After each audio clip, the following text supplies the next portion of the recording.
सीरत शेर और चूहे की कहानी। एक दफा का जिक्र है कि एक बहुत बड़ा शेर जंगल में रहता था। वो बहुत ताकतूर और गुस्से वाला शेर था, जिसके होते हुए जंगल के दूसरे जानवर इससे डरते रहते थे। एक दिन शेर सो रहा था और उसके जिस्म पर एक छोटा सा चौहा चढ़ गया। चूहा शेर की मसलहदारी में इतना बेवकूफ हो गया कि शेर के जिस्म पर दौड़ते हुए उसके ऊपर कुचलने की कोशिश की। शेर अचानक जाग गया और उसने चूहे को अपने पंजे में दबोच लिया। चूहे की हालत खौफ से बदतर हो गई। वो शेर से बचाव के लिए उससे हाथ जोड़कर बीजारी से बोला, बुराह करम, मुझे छोड़ दो, मैं तुम्हारी किसी मदद के काम आ सकता हूँ। शेर ने इसकी बात सुनी और उसके छोटे होने की वजह से इस पर तरस खाकर इसे छोड़ दिया। चौहा शेर के इस कर्म पर बहुत खुश हुआ और शुक्रिया अदा करते हुए कहा, मैं वादा करता हूँ कि एक दिन मैं तुम्हारी मदद करूँगा, चाहे मैं कितना भी छोटा हूँ। शेर हंसते हुए चूहे को जाने देता है और फिर अपनी नींद में वापस चला जाता है।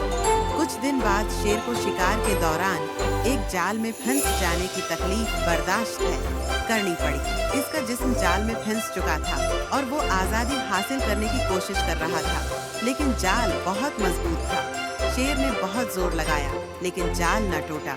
शेर की आवाज जंगल में गूंजने लगी और दूसरे जानवर खौफ के मारे वहां से दौड़ भाग गए। इसी दौरान चौहा शेर की आवाज सुनकर इसके पास पहुंचा।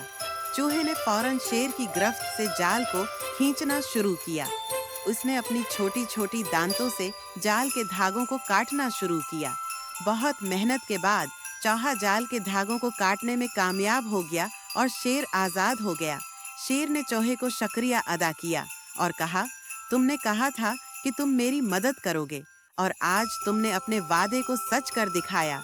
मैंने तुम्हें छोटा समझा था, लेकिन हमने तुम्हें बड़ा समझा है। तुम्हारी हिम्मत और लगन ने ये साबित कर दिया कि हर किसी के अंदर मदद करने की ताकत होती है। चौहा शेर के इस शुक्रिया पर खुश हुआ और कहा, तुमने मुझे बचाकर मुझे ये सिखाया है कि कभी किसी को इसकी जाहिरी हालत या हजम की वजह से कमतर नहीं समझना चाहिए।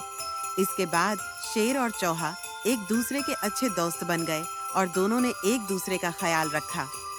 सबक, इस कहानी से हमें ये सबक मिलता है कि किसी की मदद करने की ताकत सिर्फ उसकी जिस्मानी ताकत या साइज पर मुनहसर नहीं होती, बल्कि सच्ची हिम्मत और इज़्म से किसी भी मुश्किल को हल किया जा सकता है।